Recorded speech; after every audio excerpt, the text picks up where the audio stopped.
बजा बिगुल चुनाव का, तीव्र है सियासी रण का शंखनाद। सियासी कुरुक्षेत्र की मिट्टी भी है अब जंग को तैयार। होगी यूपी के अस्तित्व के लिए कटाक्ष के तीरों की बौछार। हम बताएंगे किसकी होगी जीत और किसकी होगी हार। तो सी न्यूज भारत पर जुड़े यूपी विधानसभा चुनाव की महक कवरेज से। भारतीय जनता पार्टी का हर एक कार्यकर्ता, दक्षिण का हो, उत्तर का हो, पूर्व का हो, पश्चिम का हो, सब एक परिवार है और एक परिवार मिलकर के हम लोग ये कार्य करते हैं। पोजीशन बदायूं विधानसभा जो मैं देख रहा हूँ अभी प्रभारी बन के, बहुत अच्छी है। और हम लोग जो काम हमारा था कि एक अनुकूलताबद्ध शिथिलता जो कार्यकर्ताओं में आ जाती है, जिसके बारे में आप अभी जिक्र किया कि रिपीट नहीं होता है, तो ये कहीं देखने को नहीं मिला है। न झगड़ा न फसाद, केवल विकास। इसलिए हम लोग सब मिल करके योगी के नेतृत्व में प्रचंड सरकार बनाने की शपथ के साथ आगे बढ़ रहे हैं। उत्तर प्रदेश में विधानसभा चुनाव है और इस बार का विधानसभा चुनाव बहुत दिलचस्प है। कारण है उत्तर प्रदेश में भारतीय जनता पार्टी की सरकार है और सरकार में रहते हुए चुनाव, क्योंकि उत्तर प्रदेश का इतिहास है, बहुत कम लोग दोबारा चुनाव जीते हैं। यानी कोई भी राजनीतिक पार्टी एक साथ नहीं दोहराई जाती है। एक बार एक पार्टी की सरकार तो दूसरी बार दूसरी पार्टी की सरकार। भारतीय जनता पार्टी हर तरह से चाहती है कि इस बार उसकी सरकार दोहराई जाए और उसके लिए उसने बहुत सारी रणनीतियां बनाई हैं। उसी में से एक रणनीति है, दूसरे प्रांत के लोग उत्तर प्रदेश में आकर चुनाव प्रचार कर रहे हैं। क्या रणनीति है, इस पर ज़्यादा जानने के लिए चलते हैं। हमारे साथ है महाराष्ट्र से भारतीय जनता पार्टी की एक टीम जो उत्तर प्रदेश के बदायूं जनपद के शहर विधानसभा के लिए प्रचार कर रहे हैं और उसके लिए जिताने की कोशिश कर रहे हैं। आइए बात करते हैं। भैया आपका नाम? शत्रुघ्न तिवारी। तिवारी जी, आप कहाँ से हैं? मैं महाराष्ट्र नागपुर से हूँ। आपके पास कोई जिम्मेदारी है? भारतीय जनता पार्टी की जिम्मेदारी, मुझे पश्चिम नागपुर शहर महामंत्री जवाबदारी है। यहाँ क्या रणनीति है यहाँ आने के पीछे? यह आने पीछे हमारा यही लक्ष्य है कि भारतीय जनता पार्टी का जो मतदार संघ यहाँ का, जो नीचे स्तर से बूथ से लेकर के ऊपर तक लेवल तक हम सबसे चर्चाएं किए और चर्चाओं में बहुत अच्छा विषय रहा। सभी का मत यही है कि भारतीय जनता पार्टी जमीन लेवल से बहुत मजबूत है और वोट ज़्यादा से ज़्यादा भारतीय जनता पार्टी के लिए ही होगा। चलिए आगे चलते हैं। भैया आपका नाम? ऋषिकेश ठाकुर। नमस्कार, मैं ऋषिकेश ठाकुर। मैं महाराष्ट्र प्रदेश कार्यकारिणी सदस्य भारतीय जनता पार्टी। मैं नागपुर से बिलोंग्स करता हूं और हम लोग आदरणीय श्री केंद्रीय मंत्री नितिन गडकरी, पूर्व मुख्यमंत्री श्री देवेंद्र फडणवीस के नेतृत्व में और हमारे जो अध्यक्ष हैं संजय पांडे, उनके नेतृत्व में हम लोग करीब 1 महीना से हम यहाँ चुनाव प्रचार में आए हुए हैं और हमारी पूरी टीम आई हुई है। क्या चुनाव प्रचार के लिए आपने कोई खास सीट या पूरे जनपद के लिए? नहीं, हम लोग पूरे जनपद के लिए आए हुए हैं। ज़्यादा से ज़्यादा सीट यहाँ से जिताकर और योगी जी को समर्पित करना है, क्योंकि यहाँ जो शासन की सरकार, जो हमारे योगी जी ने जो चलाया है पूरे मुहिम और जो लाभार्थी योजना करवाए हैं प्रधानमंत्री जी द्वारा, इस बार का चुनाव पूरे डिजिटल चुनाव हो, क्योंकि मौसम भी साथ नहीं दे रहा है और हम लोग यहाँ घर घर जाके, हर एक घर में जाके हम लोग इस कार्यक्रम को आगे बढ़ा रहे हैं। और बीजेपी के तरफ लोगों की एग्रेसिव पहले ही से बहुत अच्छा माहौल है। सारे माताएं बहनें एकदम जम के बोलते हैं योगी बाबा, योगी बाबा, योगी बाबा। यानी आप घर घर हर हर मोदी, घर घर मोदी पर काम कर रहे हैं। आपका भैया नाम? अजय पाठक, प्रदेश सचिव महाराष्ट्र बीजेपी। आपका जो यहाँ आने की बात है, क्या लग नहीं रहा है कि उत्तर प्रदेश में कार्यकर्ता भारतीय जनता पार्टी के कम पड़ गए जो बाहर से इंपोर्ट करने पड़े? ऐसा नहीं है। भारतीय जनता पार्टी का हर एक कार्यकर्ता, दक्षिण का हो, उत्तर का हो, पूर्व का हो, पश्चिम का हो, सब एक परिवार है और एक परिवार मिलकर के हम लोग ये कार्य करते हैं। हमारा संगठन है, इस दुनिया का सबसे बड़ा संगठन भारतीय जनता पार्टी का है। हमारा परिवार है। हमारे परिवार में जहाँ भी चुनाव होता है हम लोग जाते हैं चुनाव करवाने के लिए। हमारे यहाँ होगा तो यहाँ के लोग आएंगे, वहाँ क्या होगा तो यहाँ आएंगे। देखिए, एक बात तो एकदम स्पष्ट है। अभी कल प्रधानमंत्री जी का एक इंटरव्यू आया, आपने भी देखा होगा, एंटी इनकम्बेंसी के बारे में। ये शब्द ही उत्तर प्रदेश में ख़त्म हो चुका है। ये शब्द जो लोग बोलते हैं दोबारा सत्ता नहीं आएगी, प्रधानमंत्री जी ने कल स्पष्ट किया। नहीं, ये उत्तर प्रदेश का इतिहास रहा है। वही इतिहास के बारे में मैं आपको बता रहा हूँ। ये इतिहास बदल चुका है।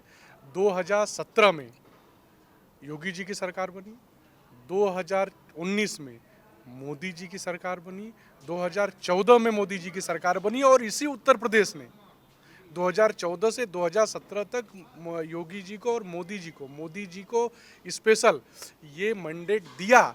यहाँ उत्तर प्रदेश की वजह से ही हम केंद्र में सरकार बना पाए, और ये एंडिंग इनकम्बेंसी नाम की कोई चीज़ उत्तर प्रदेश में है ही नहीं। इस बार पिछली बार से भी ज़्यादा हम सीटें जीत के ले आएंगे। उसका कारण है, पिछली बार आपको याद होगा एक घटना पूरे देश में उसका बहुत प्रचार प्रसार हुआ। 8 नवंबर 2016 का दिन आपको याद होगा, मीडिया वाले हैं आप, उस दिन नोटबंदी हुई थी। नोटबंदी के बाद पहला चुनाव उत्तर प्रदेश में था। ये सारा मीडिया से लेकर के विपक्ष तक ये बता रहा था कि हम 100 के ऊपर नहीं जा पाएंगे, 100 सीटों के ऊपर हम चुनाव नहीं जीत पाएंगे। लेकिन जनता ने हमको 325 सीटें दी, और इस बार उससे भी ज़्यादा सीटें जनता देगी। क्यों? कि ये भयमुक्त प्रदेश बना। लेकिन इस बार अगर आप देखें तो प्रदेश की जो बड़ी समस्या है वो है छुट्टा जानवर। इसके अलावा आप भी को पता है कि चुनाव का जो रणनीति है, जो तरीके हैं, वो एकदम बदले हुए हैं, और इससे कैसे जो छुट्टा जानवर है उससे कैसे निपटने का। देखिए, उसका ये गांव-गांव में हम लोग जा रहे हैं, लोग ये थोड़ी बहुत तकलीफ तो है, लेकिन कोई योगी और मोदी के काम से नाराज नहीं है कि इस कारण हम योगी और मोदी को नहीं देंगे, हम फिर से गुंडा राज, भ्रष्टाचार और आतंकवादियों को छोड़ने वाली अपनी पहली कैबिनेट में बैठते ही ये फैसला लेंगे कि जो प्रदेश में आतंकवादी हैं उनको जेलों से बाहर निकाला जाए। एक बार लौट के आते हैं आपके पास, जरा लोगों से बात कर लेते हैं। ऐसा आपका नाम? मंगल मूर्ति शास्त्री। शास्त्री जी, आप कब पहुँचे बदायूं? 31 तारीख को आए हम। आपको क्या लगता है यहाँ का कुछ खास दिखा आपको? नहीं, वातावरण जो है, सभी लोग बोलते हैं, सभी हम अभी तक 28 गांव घूम चुके हैं, जो लोग बोलते हैं कि स्थिति जो है अच्छी तो नहीं कहेंगे, बहुत अच्छी बोलेंगे। ये टाइप में हम लोगों का काम ही ये है कि जो अनुकूलता एक वाक्य में बताइए कि क्या पोजीशन लगती है आपको? पोजीशन बदायूं विधानसभा जो मैं देख रहा हूँ अभी प्रभारी बन के, बहुत अच्छी है।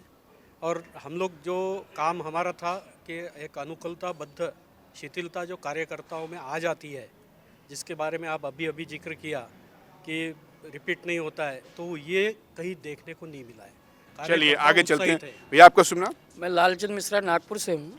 मैं बिलसी विधानसभा का परिप्रेक्षक हूँ। मेरा यही कहना है कि न झगड़ा न फसाद, केवल विकास। इसलिए हम लोग सब मिल कर के योगी के नेतृत्व में प्रचंड सरकार बनाने की शपथ के साथ आगे बढ़ रहे हैं। रही बात आप पूछ रहे थे छुट्टे जानवर की, जानवर तो किसानों ने खुद कुछ छोड़ा है, और कुछ विपक्ष ने अपने आप ला करके यहाँ पे जानवरों को एक्सपोर्ट किया है, सिर्फ सरकार को बदनाम करने के लिए। यहाँ कोई फसाद नहीं, कोई झगड़ा नहीं, यहाँ विकास है, और ऐसी विकासशील सरकार को फिर से लोग आगे बढ़ाने में मदद करेंगे, प्रचंड सरकार बनाने में आगे बढ़ेंगे। इन्हीं विश्वास के साथ आप जिस विधानसभा सीट के प्रभारी हैं, मेरा वहाँ के लिए एक प्रश्न है, आपको नहीं लगता कि आपका कैंडिडेट वहाँ पर कुछ कमजोर पड़ रहा है? नहीं, कमजोर नहीं, वो तो जमीन से जुड़े हुए व्यक्ति हैं, वो तो जिला अध्यक्ष रह चुके हैं। बाकी लोकल जनता कहती है बाहर का प्रत्याशी है और कहीं ना कहीं चीज़ों को मैनेज नहीं कर पा रहा है। नहीं, ऐसी बात नहीं है। प्रत्याशी के तरफ में वोट भी नहीं पड़ रहा है ज़्यादातर जगह में। अगर लोग देख रहे हैं तो योगी मोदी कमल को मतदान कर रहे हैं। अगर प्रत्याशी डम है या जैसा भी है, थोड़ा 19-20 हो सकता है, लेकिन भारतीय जनता पार्टी की तरफ में मतदान हो रहा है। बिल्कुल सही। मेरा मकसद था कि आपने वाकई आपके अपने क्षेत्र के लिए क्या आपका होमवर्क है उसे जान लेते हैं। आपका नाम भैया? प्रशांत पटेल, औरंगाबाद से। पटेल साहब, आप बदायूं कब पहुँचे? बधाई 31 तारीख को। किस सीट के लिए देख रहे हैं आप? हम यही अपने बधाई की सीट देख रहे हैं। एक लाइन में बताइए कि आपको क्या लगता है इस सीट की क्या पोजीशन होगी? बहुत स्ट्रांग है, पहले से ज़्यादा लीड से अपन चुन के आ रहे हैं। ये यही सीट नहीं है जो हम जायज़ा ले रहे हैं, जो हमारे दोस्त है, जो हमारे बोले तो हमारे संगठन के जो लोग हैं, जैसे कानपुर वगैरह जो भी है, तो उनसे भी हम हर वक्त कांटेक्ट में है। तो उनका कहना इतना ही है। अभी यहाँ की 6 की 6 सीट अपनी निकल रही है, जो कानपुर की भी है, जो भी है। उत्तर प्रदेश हम जो है तो 300 पार 101% है। देखिए, अभी हमारे साथ हमने आप सबसे एक बार बात की। अब मेरे कुछ प्रश्न होंगे आप लोगों से और मैं चाहूँगा कि वो प्रश्न के जवाब हम लोग छोटे शब्दों में दें। यहाँ का जो मुद्दा है वो आप लोगों ने समझ लिया। मेरा एक प्रश्न था, क्या यहाँ पर कार्यकर्ता कम पड़ गए इसलिए इंपोर्ट करने पड़े? क्योंकि विपक्षियों का आरोप है कि भारतीय जनता पार्टी के पास, खासतौर पर समाजवादी पार्टी का ये आरोप है कि भारतीय जनता पार्टी के पास अपने अच्छे कार्यकर्ता नहीं बचे हैं, इसलिए उन्हें महाराष्ट्र, गुजरात, मध्य प्रदेश से अब कार्यकर्ताओं को बुलाना पड़ रहा है। इसका जवाब एक लाइन में। हमारी ये पद्धति रही है, मैंने पहले भी बताया कि जहाँ चुनाव होते हैं हम चुनाव करवाने के लिए जाते हैं। अब उनके पास ले दे करके कुछ मुद्दा बचा नहीं है तो बोलने के लिए कुछ तो चाहिए, तो वो यही बात बोल ले रहे हैं। ऐसी कोई बात नहीं। हमारे पास यहाँ कार्यकर्ता गांव से ले करके बूथ पे, सबसे बड़ी हमारी बूथ पे कमेटी है साहब। बूथ पे हमारी 21 लोगों की कमेटी, हमारे पास पन्ना प्रमुख हैं। उनके पास गांव में एक भी पन्ना प्रमुख बता दें कि हमारे पास हैं तो मैं आपसे जो कहिए वो एक पन्ना प्रमुख बता दें कि हमारे पन्ना प्रमुख है। हमारे पास मंडल अध्यक्ष है, हमारे पास मंडल अध्यक्ष की 61 लोगों की टीम है। नीचे हमारा शक्ति केंद्र है, शक्ति लोगों को शक्ति केंद्र पे 8 से 10 बूथ उनको दिए गए हैं। उस 10 बूथों पे 21 लोगों की कमेटी है। उसके बाद हमारा पन्ना प्रमुख है। हर 60 लोगों, 60 वोटर का एक पन्ना प्रमुख है। कार्यकर्ताओं की यहाँ कमी नहीं है। यहाँ अखिलेश यादव को अपनी हार दिखती है तो ये उनका फ्रस्ट्रेशन है। इस फ्रस्ट्रेशन में वो सारी चीज़ें बोल रहे हैं। यहाँ कार्यकर्ताओं की कमी नहीं है। रोज़ आप देख रहे हैं कि दूसरी पार्टी से हजारों के हजारों लोग, जिस जिले में मैं हूँ उस जिले में सपा के कम से कम मेरे देखते देखते 2000 लोग बीजेपी ज्वाइन कर लिए। बहुजन समाज पार्टी का पूरा कुनबा साफ हो गया। एक अध्यक्ष छोड़ करके सारे लोग कोऑर्डिनेटर से लेकर के 2-2 कोऑर्डिनेटर। बसपा का सबसे बड़ा कैडर क्या होता है? कोऑर्डिनेटर, सबसे प्रमुख। ऐसे 2-2 क्या नाम था उनका, बुद्धिराम जी और कौन लोग, सब लोग तो बीजेपी ज्वाइन कर दी। बीजेपी के पास किसी चीज़ की कोई कमी नहीं है। बीजेपी राष्ट्र के नाम समर्पित पार्टी है, इसलिए लोग उसकी नीतियों से, योगी और मोदी की नीतियों से प्रभावित होकर के जो हम राष्ट्र निर्माण में अपना काम कर रहे हैं वो अपना एक आहुति देने के लिए वो लोग भी आ रहे हैं। भाई साहब, आपने जो एक बात कही कि भाई बाहर से कार्यकर्ता आया है, तो सबसे बड़ी बात यह है कि भाजपा एक परिवार की तरह काम कर रही है और हम भाजपा के परिवार के लोग हैं।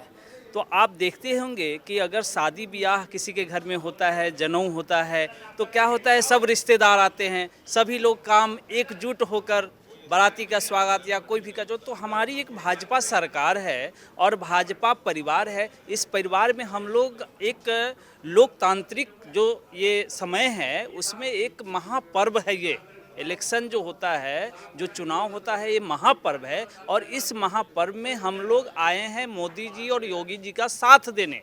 स्वेच्छा से हम लोग यहाँ एक कार्यकर्ता की तरह रह के घर घर जाके और हम लोग यहाँ चुनाव प्रचार कर रहे हैं। यहाँ कार्यकर्ता बहुत है, यहाँ के लोग बहुत सपोर्ट कर रहे हैं, लेकिन हम लोग भी अपने घर रिश्तेदार के यहाँ आए हैं और इस चुनावी माहौल को और अच्छा बनाने के लिए आए हुए हैं। आपने देखा हमारे साथ थी महाराष्ट्र की एक टीम जिसने बड़ा स्पष्ट रूप से बताया, अखिलेश का उस प्रश्न का जवाब दिया जो अक्सर उठाया जाता है कि भारतीय जनता पार्टी के पास कार्यकर्ता नहीं है। लेकिन यहाँ एक सोचने वाली है कि आपने देखा कि जिस तरह से भारतीय जनता पार्टी ने रणनीति बनाई है, जिस लेवल पर बूथ लेवल पर कमेटियाँ बनाई हैं, ये वाकई सराहनीय। और आने वाले वक्त में पता लगेगा कि वाकई क्या ये कमेटियाँ और ये रणनीति कामयाब होती है या नहीं, ये भी आने वाले वक्त में पता लगेगा। क्योंकि 10 मार्च को ये साफ हो जाएगा कौन जीतता है कौन हारता है।